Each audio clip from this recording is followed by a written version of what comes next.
Okay. The format of this meeting is one 10-minute speaker, a coffee break, and a main speaker. Tonight, our first speaker is Scottie.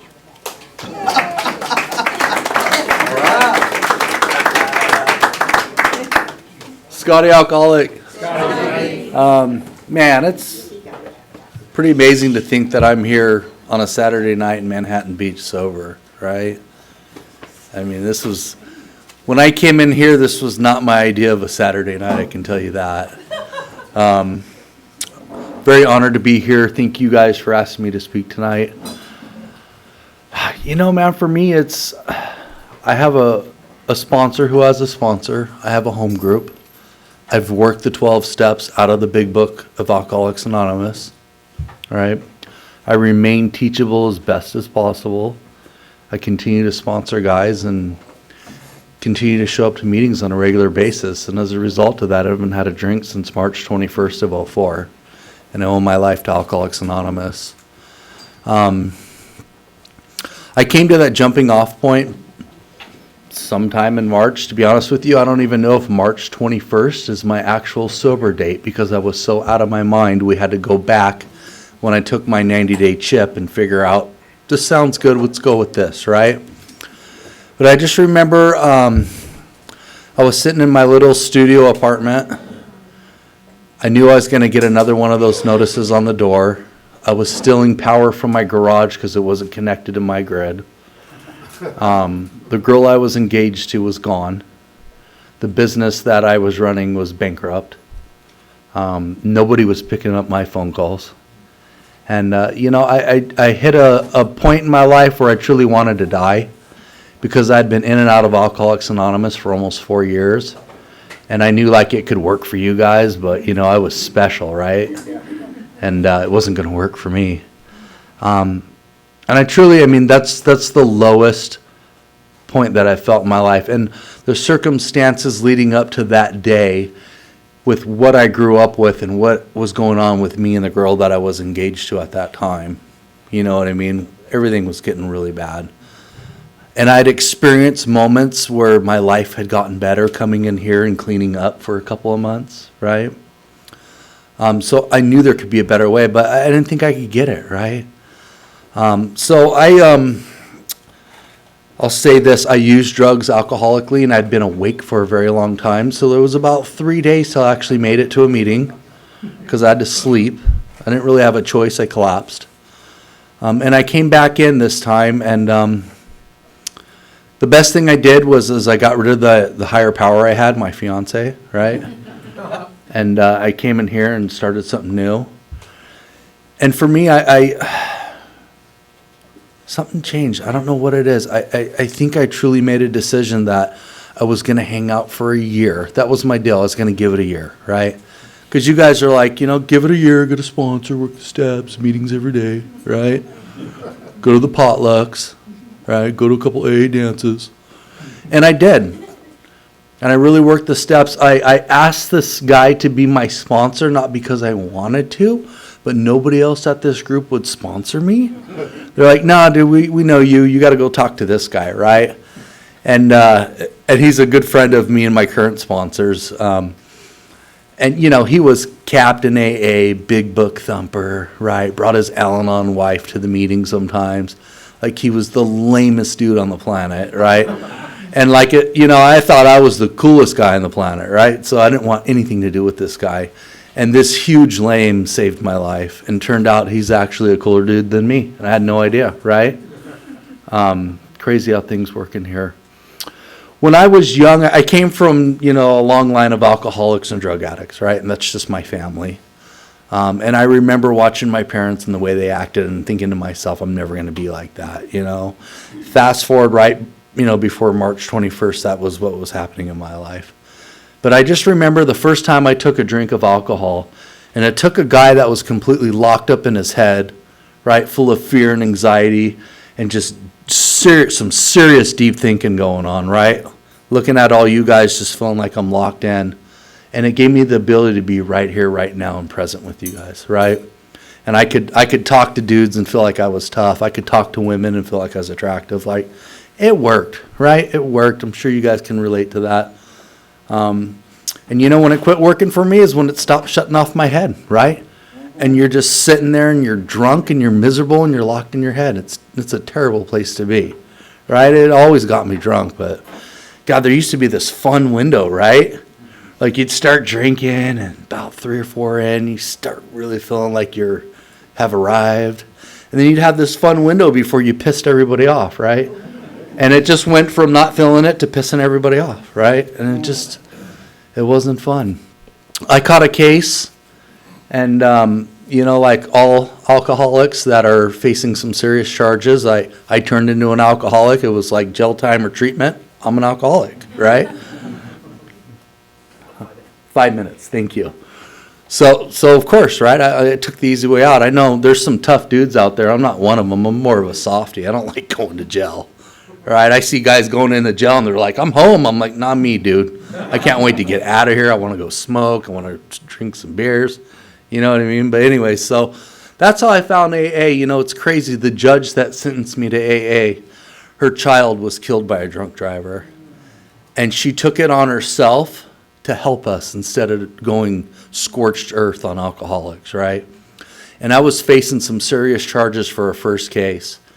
But luckily for me, my mother came with me, and she's like, somebody actually cares about you, so you might be worth doing something with. And that's how I found AA. And I didn't realize you could sign your card, and I was honestly too scared to sign it once I figured you could, right? But I got into meetings, and I got real familiar with my shoes and the clock, right? And I just couldn't wait to get out of there. I don't know about you guys, but I didn't come in here screaming, wanting to do the steps, and all excited about A&A, right? I hated this place. It was like the worst thing that you could have ever done to me. And as a result, I would come in here and, basically do my time and get out and go party. But eventually the alcoholism started entering through my ear. And I started laughing at your jokes, right? Like the jokes that Al-Anons won't laugh at. You know what I'm talking about, right? This is the only place where we cry when you get a promotion and laugh when you get fired, right? We're just a different breed. But I started identifying, right? And I got to that point where I wanted to stay sober, but I couldn't, right? And I don't know. I don't know why things went the way they did. It's 20 years later. I don't really care. I've been sober this whole time. But I struggled. And I think a lot of that struggle was I still had reservations. I think that I had manufactured BS on this side of my brain and buy it with this side, right?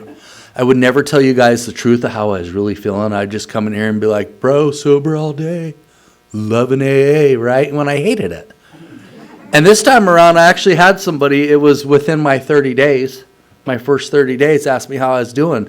And I unloaded on this dude, and he was just kind of like, whoa. But it was like, finally, I got honest. Like I told someone, I hate this place. I don't want to be here.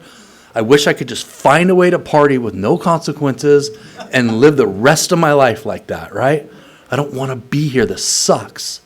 I remember feeling like the walls were closing in and the easy does it sign was coming at me, right? There were some weird moments in this run of sobriety where it just felt really weird, right? So if you're new, hang in there. It gets better. It sucks at first.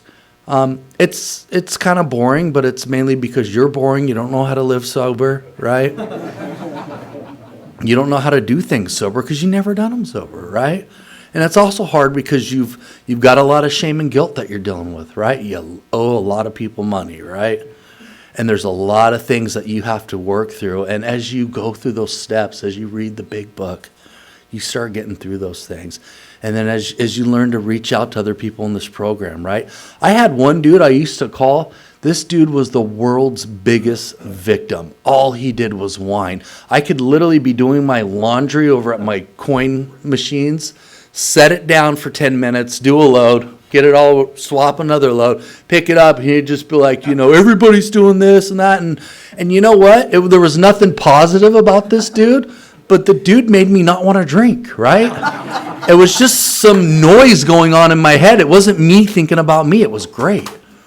So fast forward, because I probably got 2 minutes left, maybe a minute. Minute, 39 seconds. Anyways, so I got in, got the sponsor, did the steps, right? Became a part of AA. my life kind of did this. You know, I've had really good success. I've been way down, right? So if you're new, you know, the only thing you get here is sobriety, right? You're not going to get the girl or the house or the guy or the house or whatever you're looking for. You get sobriety. You get a way of life that works, right? You get tapped into a power greater than you. You'll make some amazing friendships in this program. And if you're lucky like me, you'll end up meeting the girl of your dreams, and you'll end up starting a really successful business, and you'll be happy with who you are, right? So, and that's my life today. Things are great even when they suck, right? Because I can change how I think, and I can have a good positive outlook. And real quick, before I run out of time, if you guys are looking to get high in sobriety, walk somebody else through the steps. You'll be high as a kite when you see their lights come on. Thank you. Thank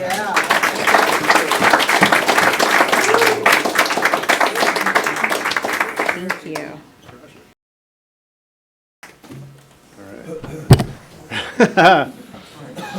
That's a nice position there, sir. I appreciate that. Yep, just where I need them, just in case. I'm Brian. I'm an alcoholic. And, Hello, Brian. hello. First of all, I want to say thank you to Alan for calling me tomorrow, or texting me yesterday, and texting me yesterday and asking me to speak tonight. We tried to connect a few months ago, and it didn't work out. And I'll tell you more about why it didn't work out a little later on in the pitch. But anyways, thank you. I really appreciate it. And Sanctuary Group, right? I'm trying to remember what I was reading there. Thank you, Sanctuary Group, for allowing me to speak tonight. Thank you very much. And Scottie, man, you crushed it. You know, I haven't heard you speak in a long time, and I really enjoyed that. So thank you for making the trip up here on short notice. You know, these guys come up from Aliso Viejo. They missed the visitors announcement when you guys did it, but these guys made a trip up here today, and it was just good to spend time with you, and so thanks again. Thank you. My wife Carol is here tonight. My beautiful wife Carol, and we've been married for 32 years. I got it right. And I've known Carol. We've known each other since I was 3 months sober, and so when I work with a new guy, I can't tell him don't get out there and get after it, because then I'm a hypocrite, you know. So I just, you know, I do tell him what the purpose of that is, right? You mentioned it in your pitch about how the opposite sex has the ability to become the higher power, you know, when we're trying to find a different kind of higher power here. So anyways, Carol's never seen me speak. She's come to a couple of birthdays and things like that. So this is, you know, I have to be honest, which is good, you know, and not always the case for me. I'm just kidding. But so thanks. My sobriety date is February 10th, 1989. I got sober when I was 24. So if you're younger and you're thinking, you know, should I be in AA at this early age? I say absolutely. You know, I did plenty of damage, man. I did plenty of drinking, and I was ready for this deal when it was time. You know, I didn't have to go to the lengths that some other folks had to go. You know, and so welcome if you're young, or welcome, you know, if you're not. Anyways, and I have a home group. I have a new home group, and it's a home group for me. You know, the home group is absolutely fine, but it's a home group and work, you know, in process for me, because I'm getting used to these people. And it's an interesting group. It's called the Bottom of the Deck meeting in Long Beach, and in that meeting, it's kind of crazy, you know. And I like a little bit of crazy, man, because I've been coming to AA for a long time, and it's sometimes it's a little sedate, you know, or sometimes it's like, you know, it's kind of like the same thing. There's ups and downs, but this meeting, man, it's nuts, and I love, and I kind of dig that, you know, and it reminds me of Rule 62, right? Just don't take yourself so seriously, and I need to hear that. And when I go there on Thursday night, and I see these guys just messing around and having a blast, it's just like, all right, Brian, you know, you're not, you know, I get to remind myself that, yeah, this is absolutely AA. And the good thing about it is they're kind of loud and kind of rowdy, but when the shares start, dude, it's from the heart, and it's real, and the love is felt, and that breath that I feel when I go to almost every time I go to an AA meeting, I get like the relief, you know. It's almost like that relief of, not when I take the first drink, but when I know I'm going to take the first drink, and I go, my blood sugar level's out and I just feel okay. And I get that in that meeting, and that's killer. I know there's some service commitments in that meeting, and I know that some people from there launch out and reach out and participate in recovery there, outside the meeting, and that's a key component for me for having a home group, and there's a lot of people with good sobriety and enjoying life. So that's my home group. I have a sponsor, and I think he has a sponsor. Last I heard, his sponsor had passed away. I'm assuming that he got a new sponsor. I have to ask him that, but I think he did. It would still even if he didn't, he'd still qualify as a sponsor. He's a good man. But yeah, so my first meeting of Alcoholics Anonymous was a speaker meeting, and the guy, there was a 10-minute speaker and a 45-minute speaker, and 10-minute speaker. What I recall about his pitch was that he peed in a lot of places that he shouldn't. He peed in closets, and he peed in dresser drawers. And he peed the bed, and he peed a lot of places. And but he also had the rest of his pitch was really good. But that's what I recall of his. And then the main speaker said he actually did a commercial for Black Angus back in the day, and they were sitting around this fire, and he had the hat on, and the smoke was coming up. I just remember, for whatever reason, that commercial stuck with me, and then I saw the guy, and I go, dude, that's the guy from Black Angus, and that's why I remember that meeting. And I started going to a lot of speaker meetings, and I went to this one speaker meeting. It's the YMCA speaker meeting down off of Crown Valley Parkway. And back in the day, it was almost like, I don't want to say it was just a sizable meeting, right? Just a big meeting. And a lot of sobriety, a lot of people having a lot of fun.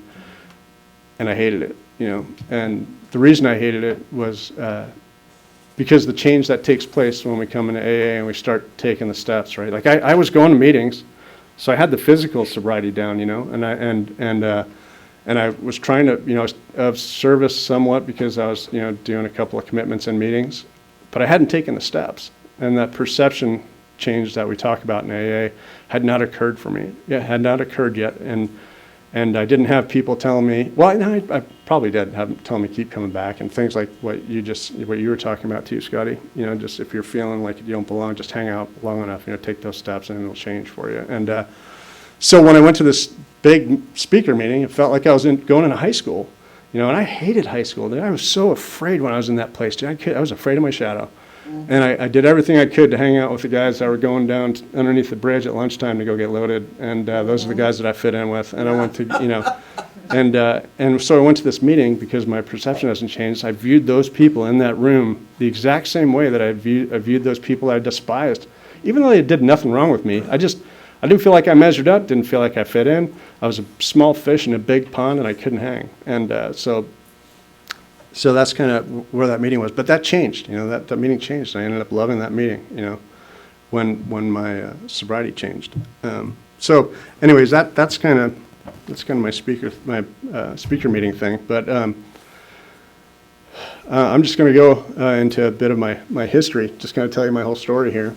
One thing I didn't check was when this meeting is over, just so I can kind of see that clock and know it says 9:30?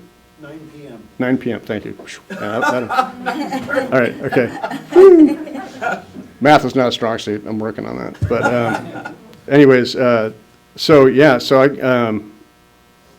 I was born in New Jersey, and I was I was raised in a family with 5 other people. We were a member of the CIA, we're a Catholic Irish alcoholic. And yeah, I grew up with 5 people, and I got to tell you, this place where I lived, it was Storybook. It was northern New Jersey, so it looked a lot like New York State, and it holds up too. This wasn't just like a fantasy that I have of when I was a child. I went back there about 4 years ago with my daughter and my son. Carol was back at the house, and we went back to that town, and man, it's as beautiful and and really as nice as what I had remembered. And I remember feeling at home and at peace, and as most kids do, it's a magical period, and I certainly felt kind of like that magic, and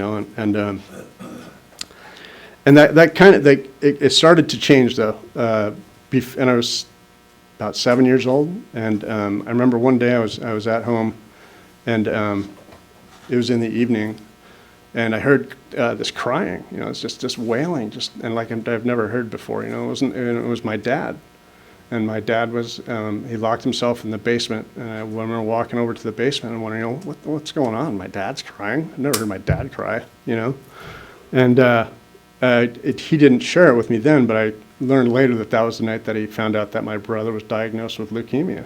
I mean, I was going to lose his son, and so that was kind of a big deal. I mean, I didn't know what to make of it. I remember Billy staying home from school and me, wanting to, like, I was stayed home sick, and Billy was homesick, and I wanted to be sicker than Billy, so anyways, that set in motion a lot of things, right? Like my mother was a alcoholic, diagnosed paranoid schizophrenic, and this was like gas on the fire, and the priest was at our house a lot, she was away from the house for periods of time, and we were constantly being shipped off to our cousin's house, stay at our cousin's house for periods of time, and during that process, my mom and my dad kind of wore out their welcome with our relatives, and we had more relatives in California, and the weather's nicer, so they decided to move out here and bring Billy to the Los Angeles Children's Hospital, and that's what we did. And so when we moved out here, it wasn't until, I don't know, it's a couple years after we moved out here, Billy got really sick, and he passed away. And I think I was 9 years old at the time, and I remember thinking, screw this, the feelings, and the turmoil that was happening in the house with my mom's drinking ramping up, and her being in and out of asylums, and my dad's anger, and the family just falling apart, and each of us settling into our little roles, like my daughter was saving everybody, my daughter, just a little slip there. My sister was trying to save the family, and my other sister was, running away from home, and I just denied it. I just denied the whole thing. I remember when Billy died, I walked down to the end of our street, and I sat on a fence, and I said, I'm not going to let any of this affect me. I'm just not going to, and I kind of shut down, and as far as that was concerned, and so I was about, like I said, about 9 or 10 at that time, and I was going to school at that time, and it was I was still okay, like in elementary school. I felt like I was, I didn't feel like I was too far apart from everybody. I still felt like I was okay. I fit in, with my friends and stuff like that. But then when I went to junior high school, that all changed. And I don't know what it was, and I know I was 11, and like 12 is when I started drinking. And any of you guys that have been here, that have been in AA for a long period of time, 12 years old, I don't know if you guys have seen it, but recognize it, but I hear people when they say they started drinking. 12 is just like such a common age for people who start drinking young, and I remember this guy, John, that I sponsored for a long period of time before, and I told him that when he got sober, and every time we went to a meeting, we'd hear 12, we'd look over at each other, and I was just, and I think it's, for me, I think it's just going from a small fish and a small pond going to a big, small fish in a big pond, and just feeling uncomfortable, and I was one of those guys, and I had some friends that went to that school that they like to smoke pot, and I did some of that, and I was like, all right, that's kind of cool, smoke cigs, but then this guy moved into town, and he says, hey, why don't we go pimp some beer? Go up to the store and pimp some beer. And that sounds like a good idea, and we did that, and I got drunk, and man, it changed my life. Like Scottie said, I fit in. I felt whole. I didn't care what they thought about me in school. I didn't care what, I felt like, like all the pieces fit, and I didn't want to hang out with those guys that were smoking pot anymore. I wanted to hang out with these guys that were drinking and getting drunk and going out partying and getting in trouble and stealing stuff and getting in fights and those kinds of things, and that was for me because there was action and it was just exciting. And it just, I'm one of that 5 to 8% where I have that, that effect, actually, yeah, so whatever. So that kind of set the train in motion, for drinking. And by the time I was 14, I was drinking alcoholically. I was drinking every day. And in the summertime, we made it our mission to stay drunk every day of the summer at 14 years old. And we had stolen a big bottle of black and white in a decanter kind of thing, we drank that. And then we put that in my room with the top off. And every day we stayed drunk, we took a bottle cap and we stuck it in there. And by the end of the summer, that bottle was pretty filled up. I stayed drunk for, I think it was 64 days, and this is at 14 years old. And in there, I had, I started blacking out, and when we stole booze, because I could drink beer, but man, something about hard alcohol at that age, I would always end up naked. We'd steal this booze, and I would end up naked. This one, and my friend Mark, his old sponsor, described for me what a blackout was, and it made perfect sense. It's like all it is the recorder switch gets turned off.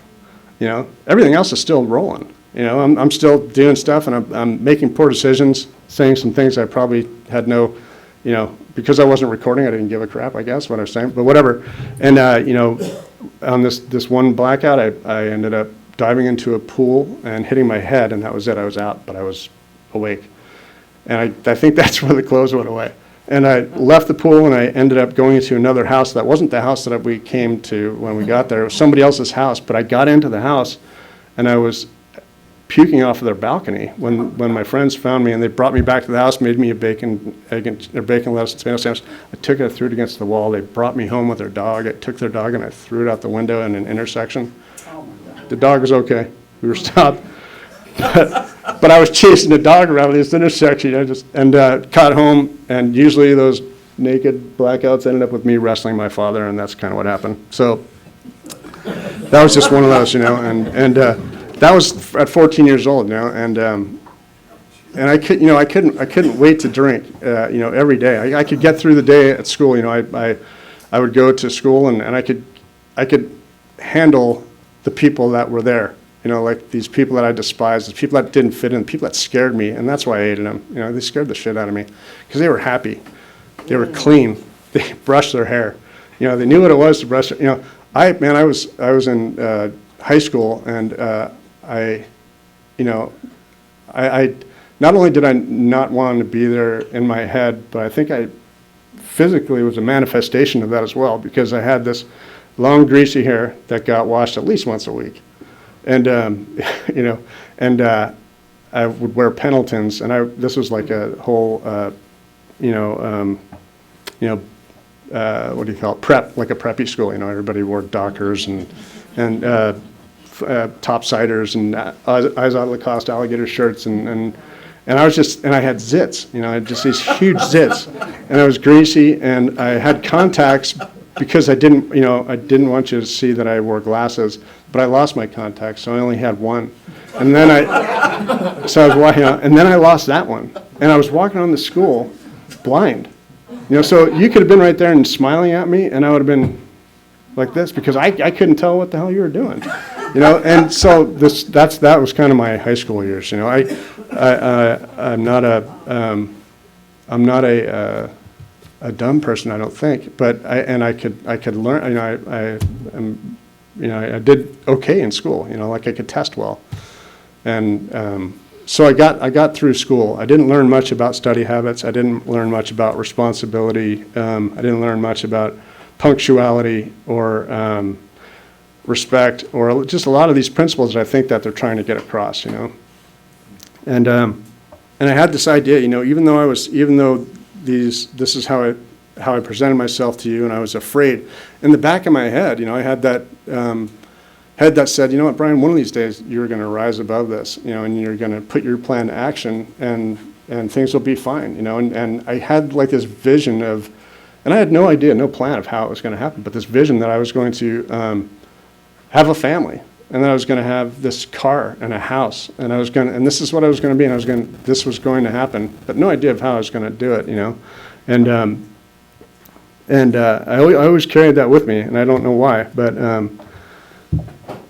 so it came close to graduation from high school, and my dad and my mother had split up by that time, and we were living with my dad, and my brother and sister went to go live with my mom down in Dana Point, and I went to go live with my dad up in the Bay Area because I was going to go to school, and Brian's plan was going to go into action. These jerks in Mission Viejo weren't going to hold me down anymore. It was time for Brian to rise and shine, the phoenix from the ashes, and I was going to make it happen. And I got up there, and I got a job, and I took a full boat of courses at the college, and within about 3 weeks, I'd drop a course. And then about 4 weeks, I'd drop another, and then another until I was playing basketball at a junior college, Not for the college, just at the junior college, And I did that twice, And while I was there, I bought a motorcycle. I didn't like to register my motorcycle. I didn't like to fix taillights. I didn't really even have a license to drive that motorcycle, and I got pulled over a number of times. I started getting tickets, and I started getting warrants, and I started getting really freaking scared that I was going to get pulled over and problems were going to happen, And after the second semester of the same results, I said, you know what, the problem is this town, and I need to get out of here. And Mission Vale wasn't so bad after all. I could probably make it work. So I went home, and I did that same thing again, and I did that same thing again. But the difference was that I started, those tickets started turning into warrants, and I started getting pulled over, and I started getting thrown into jail. And I made we call it the loop at Orange County Jail. It's the booking loop, right? Booking loop. And I started getting familiar with that booking loop. And this one time after, I don't know which time it was, but I remember going into the loop, and it was early in the daytime, and no one was there yet. And I was thinking, oh my God, I'm not going to get out till the morning. And there's nothing soft in those cells. It's hard wood and it's hard concrete. And you're sitting there for 12 hours, it hurts. And I saw a roll of toilet paper, and I took the roll of toilet paper off there, and I could sit on the roll of toilet paper. I could lay on the roll of toilet paper in it. And it had occurred to me that I was learning the ropes. I was learning the ropes of, this is my first step to learning the ropes about being incarcerated. And this is, and this is not my plan, right? My plan was the house, the car, the kids, the whole thing. This is what I thought I was going to have someday. And so it scared me. It was one of those times when it was like an awakening, or what do they call it, the moment of clarity. It's like a small moment of clarity, but not enough impact for me to change things yet. But it was just like, oh my God, dude, this is bad. Oh, and on that booking too, I had to advance a little bit. I did get the one contact back, so I was wearing one contact now. And my booking picture, dude, that was enough for a moment of clarity, dude. I swear to God, this picture, I had one contact, and the other I was starting to get a little tired, a little lazy, wasn't doing a lot of work, it's like kind of small. So my booking picture, I'm like this, and I look like a cyclops, my eyes sticking out. I just have this, anyways. It was, things weren't going good for Bri, so I came back down south, and like I said, I gave up on the school thing, and I knew something had to change. So I got an opportunity to work in construction with this guy, and I really liked it. And we were cutting stairs and cutting rafters out in Riverside. And then I got a job at a tile guy, and then I kind of liked that too, and they really liked me, and I love working hard. I really enjoy physical labor and working really freaking hard. I get it, anyways. So I did well in that, and I made decent money. And then I met the mother of my first son while I had that job out in Riverside, and that was different, right? And we ended up having a kid together after a couple of years. And funny thing happens to girls or women when they have kids, they become mothers, and they get responsible. And they want somebody to take care of this kid. They don't want a drunk around this kid. They want somebody that's going to be, show up and give, and actually, be a partner to them too on top. I mean, the audacity, right? But and I wasn't that guy, and she recognized that, and she gave me the paper, walking papers, and, you know, time. So my drinking and using escalated, and it escalated at a severe pace, you know, and I started drinking daily, and I started doing other substances, outside substances, at a greater pace, and I developed a pattern of drinking that looked a little bit like this similarly, you know, for probably a couple of years, where I would go to work, I would go, and by this time I had my contractor's license, and I could kind of call the shots, and I had the jobs, and I had a couple of employees, you know, and we'd go to work, and then at lunch we'd go have a couple of pitchers of beer, go back to the job, turn the radio up a little bit louder, and I'd get thirsty in a couple hours, so I'd tell the guys, hey, here's how you finish out the day, you know, do this, this, and this, and I'll see you tomorrow.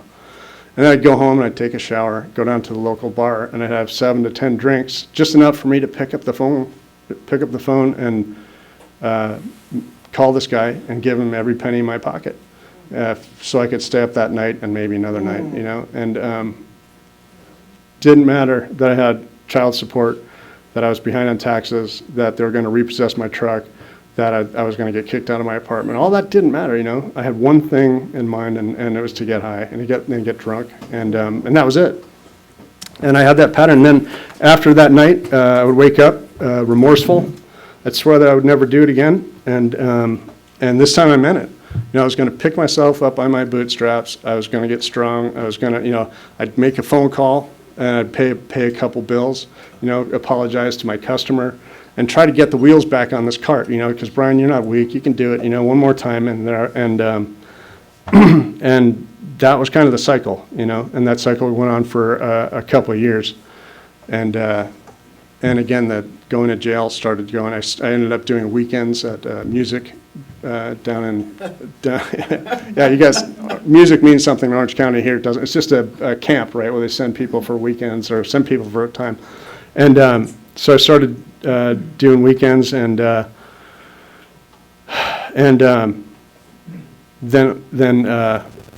you know, like I said, my drinking increased, and I guess it's time to get sober, actually. So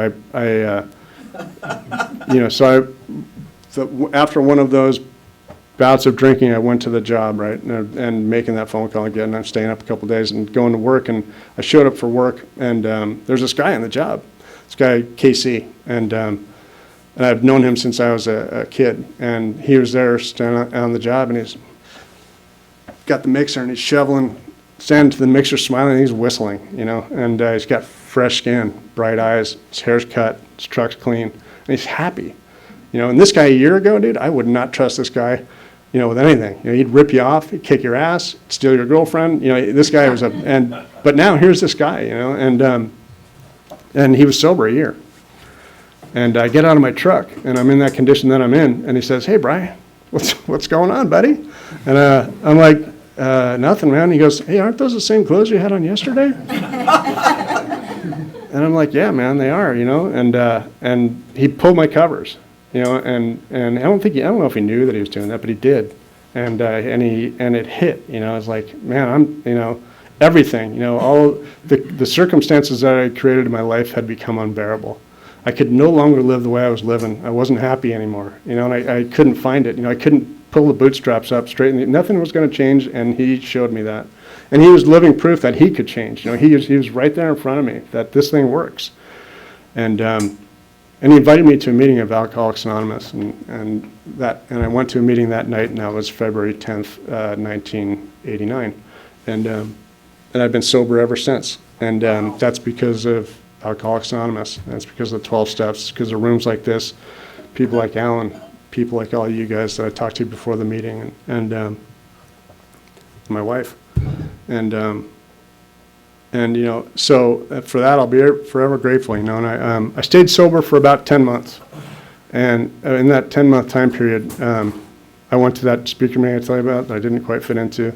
I went to this other meeting across the street, and I got a commitment as a treasurer. And you shouldn't give a treasurer's commitment to a guy that's 10 months sober and hasn't worked a step. And I meant it, you know. I had that, you know. I had my Datsun I don't think the starter worked. I had to bump start it, you know, and I had some money, you know.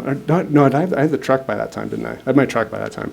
So, anyways, I had my truck, and I had this bag of money, and I needed some gas. You know, when I left the meeting, I had to get home, so I'll just take $5, you know, and I'll pay it back. I'm going to pay it back, you know, and I didn't, and I needed some cigarettes, and I didn't pay that back either. And then it came time to make the donations, and you know, the money wasn't there, and so I told them I'd made the payments, and I didn't have the receipts, and then I didn't go back to the meeting, and you know, so I ripped off a meeting of Alcoholics Anonymous, and here I am, 35 years sober, telling you about it.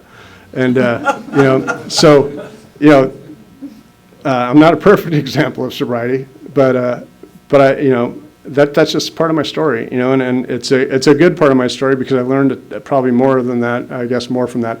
I ended up paying that meeting back, you know. I ended up going back and making amends when I finally took the steps and did my 8th and 9th step. I went back there and, like, you know, they passed around the basket, and I put $180 in the basket, and it comes back, and the secretary goes, "Boy, or the treasurer, someone's really generous tonight," and that's when, you know, my sponsor told me I couldn't just put the money back. I had to make amends. I had to tell him that, you know, and come clean. And you know, I stand up, you know, I'm just not. I'm sorry, I ripped off your meeting, man. It's my money, you know. And this one guy goes, "Imagine that, an alcoholic thief. Who'd have thought, you know?" And just and took, you know, just took the air right out of me, you know. And it was like I laughed, and you know, ended up hugging these people and telling them I'm really sorry, you know. I didn't want to do those things. I didn't know how, any different.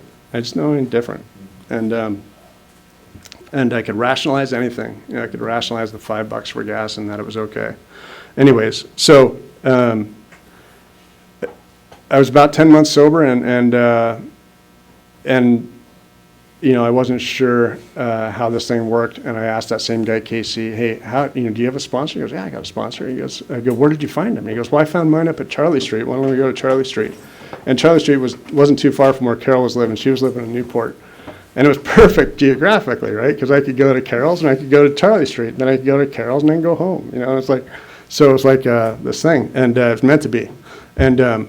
So I went to Charlie Street, and he introduced me to this group of people that were in AA, and they were happy, and they were, I'll go ahead and say it, they were happy, joyous, and free, you know, and they were that, you know, and they were of service, and they were giving this thing away, and they were enjoying life, you know, and one of the things that these guys used to like to go to Hawaii every year, and one of the things at this meeting they would go to in Hawaii is people would announce their home group, and they would have like a saying for that. That home group would all cheer, and they would have like a certain saying.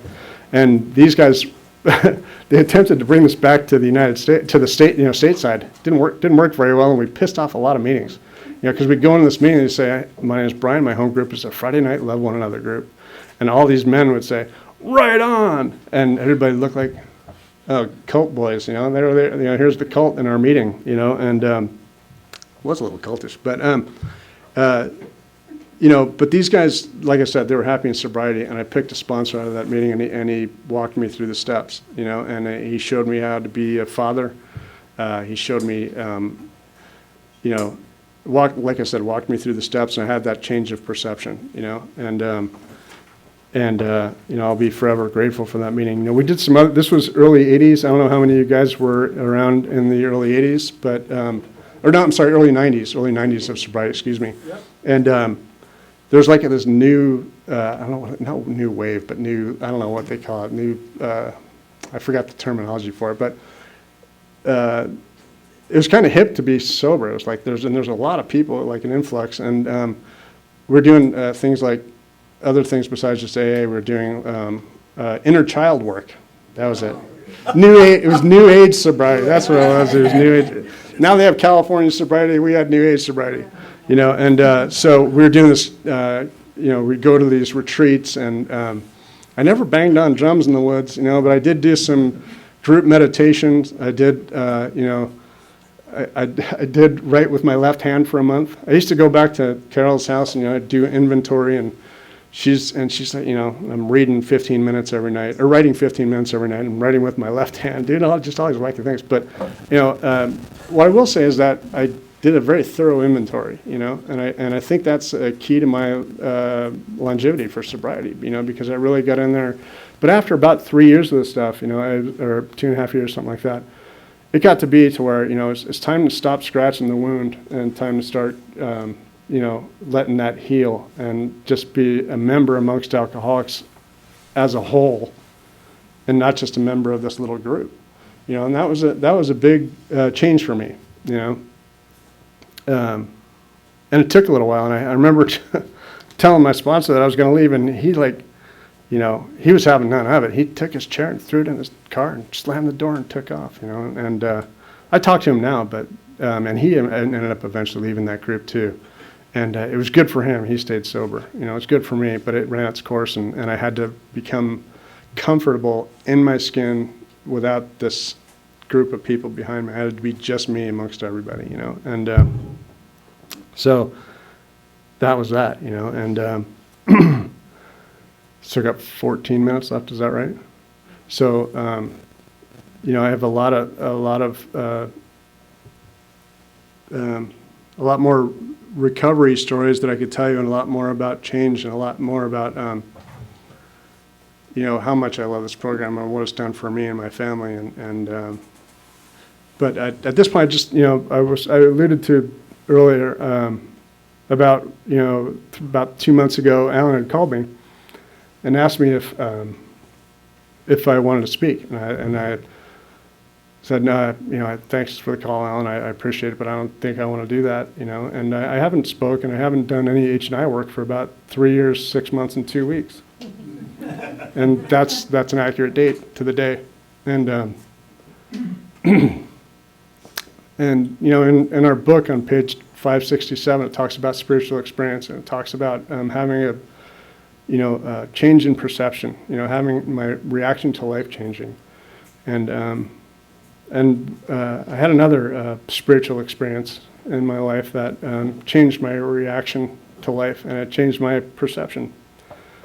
And it was every bit as strong as the spiritual experience that I had when I got sober. And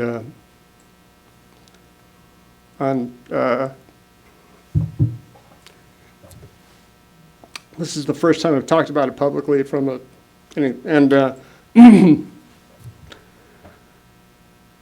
on March 14th, 2021, I was working and at my desk in my office, and it faces the street, and a sheriff walked up to our front door, and I walked out.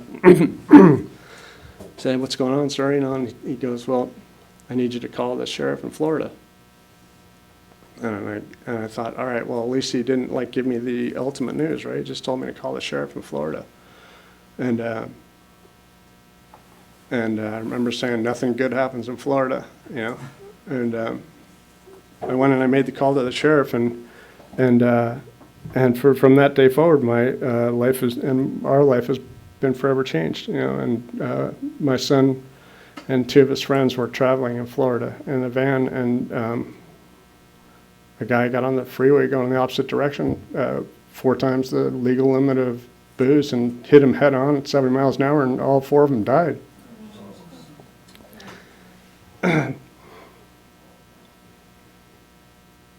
And since that time, you know, they talk about grief, you know, and I remember I called one of my friends in AA, and he called a bunch of our other friends in AA, and they all came over and to support me and to talk and be there for me, be there for us. And Carol wasn't home yet, and I didn't want to tell her over the phone. That's why I called them first. You know, I waited for her to get home, and when she got home, she didn't know what was going on. She thought we were there to, like, talk about the glass of wine that she was drinking, you know, and that wasn't it, you know. And I had to go in there and tell her what had happened, and you know, it took a little while to go back to AA. It took I don't know, 2 weeks to a month. I don't remember exactly. She probably would. She's got a great memory. I don't. And so, you know, I'd beaten the path to AA. My feet had darkened the doors of Alcoholics Anonymous so many times in the course of that time, that 32 years, that I knew where I had to go. I didn't want to be here. I didn't want to hear your shit. I didn't want to talk about recovery. I just wanted to, I didn't know what I wanted. I just knew that that's where I go. And I came to AA.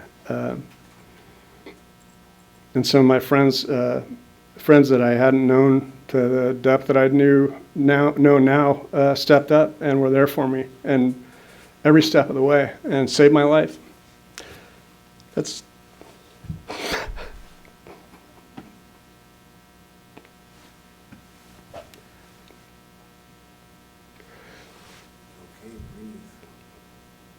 that's my boy Scottie.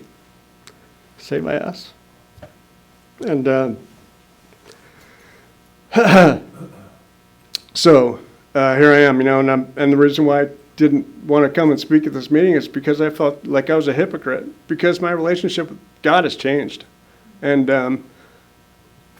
I had this God, this power greater than myself, that was based on the principles of Alcoholics Anonymous. It's like, and if I live by these principles, my life changes, and I don't have to drink anymore, and I have a good relationship with my friends and my family.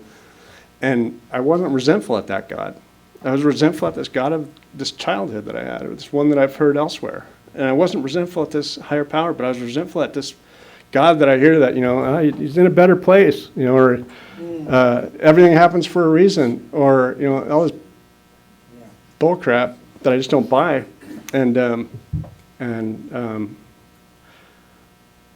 So that's kind of how, that's kind of why I didn't want to, I felt strange about coming and speaking, because of that lack of connection. But what I do have is I have the desire to seek, and seek a higher power. So I heard this guy came and spoke in one of our meetings, and he had lost his grandson, and he said, for the last 10 years, my relationship with my higher power is under reconstruction. And that's where I'm at. And my relationship with my higher power is under construction. I could never define my higher power. I couldn't point to a picture or anything like that. But, but there it is, and like I said, that grief and, there was there's like AD and, there was BC and AD. It was before Nick passed, and it was after Nick passed, and life will never be the same. And I still go to Alcoholics Anonymous, and I felt like, so grief, let me just go on grief. The book doesn't talk about grief. I think it mentions it one place in our 12 and 12, and it talks a little bit about it. I can't recall it at the moment, but grief is a trip. Like, I wanted to figure out how to take Alcoholics Anonymous and apply it to grief. And I think what I did find was our fellowship, and I found friends. That's the part of AA that helped with my grief. I didn't have a role in Nick passing, I didn't have a role in that. Carol didn't have a role in that, and I didn't have amends to make. I didn't have actions of mine to change, and I didn't know how AA was going to help me in this thing, and I didn't have any desire to drink, because AA had removed that a long time ago, and it continued to remove it, because up until that point, H&I was a linchpin for my sobriety. For the last 22 years before that, I had 2 to 3 panels a month, and I was taking guys out on panels and sponsoring guys, and I used to talk about H&I like it's like I take the message of Alcoholics Anonymous and drag it through H&I, and it's like a comb going through hair, and occasionally you grab a knot and you can bring somebody along with you, but for the most part, they just want a dinner, and but anyways, so yeah, that's that. So I one of the things early on in sobriety was, or early on after Nick had passed, I dreaded the fact of coming up to a speaker and standing in front of people and making my son part of my story, that's the purpose of this, or like there's some value in that, and I couldn't figure it out. I just could not figure out like why would I do that, and am I disrespecting my son in doing that? It's like, and it's just those things, so I want to think that when I talk about Nick in meetings, or when I talk about him tonight, that he's in this chair and he's looking at me and saying, "It's okay, Pop," And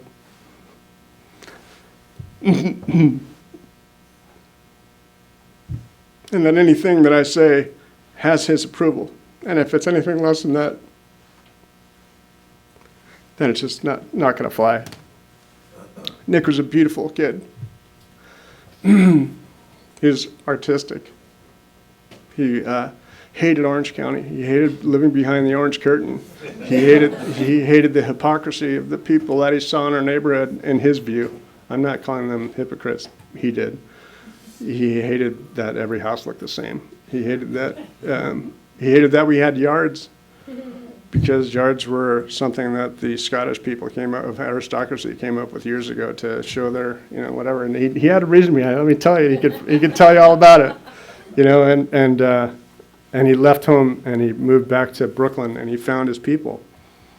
When he was growing up in Orange County, he had a gay friend, and this gay friend of his was ostracized by some of his peers. And he made the decision initially to go hang out with these other guys because it was too uncomfortable to support his gay friend. And ultimately, he supported his gay friend and told those other guys to go a bag of what. And that's that's his people. Those are his friends, and that's where he felt at home. And he moved back to Brooklyn, and he found his people back there. And he came back and visited us. And when he was here with us, he said, "Yeah, Dad, I can't wait to get home." And he was talking about Brooklyn.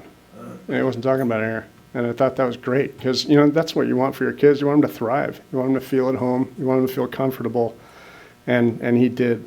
And on his trip down to Florida, the purpose of that trip was he had 2 trans friends that wanted to go home and make amends to their family, or at least talk to them. And that was the purpose of that trip. And on the way, his friend in North Carolina called him. He had broken up with his girlfriend. And he went and visited him. And that friend told us that he was, it's just like exactly what he needed at that time. And then he went to, and on this trip, that's the kind of journey that this kid was on. He talked to my daughter the night before he passed and said that he'd never been so happy. He called me or he sent me a text. I love this text. And he's like, he's sitting in Daytona Beach and there's all these people in these Harleys, and the pandemic was going on. He goes, "Yeah, dude, look at all these," I forget it, I wish I had his language. He goes, "Look at all these guys blowing particles on each other, dude." He's just cracking up, and anyways, I talked to him, and he was on this trip, and I just love, the vision of my son out there doing what he loved, feeling comfortable and supporting his friends.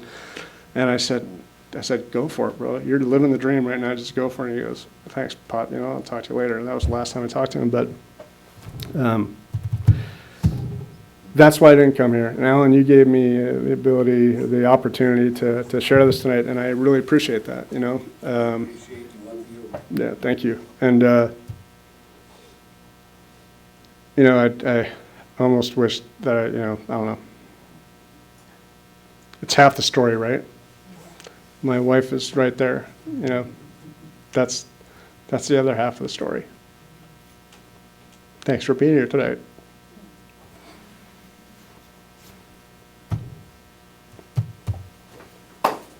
You're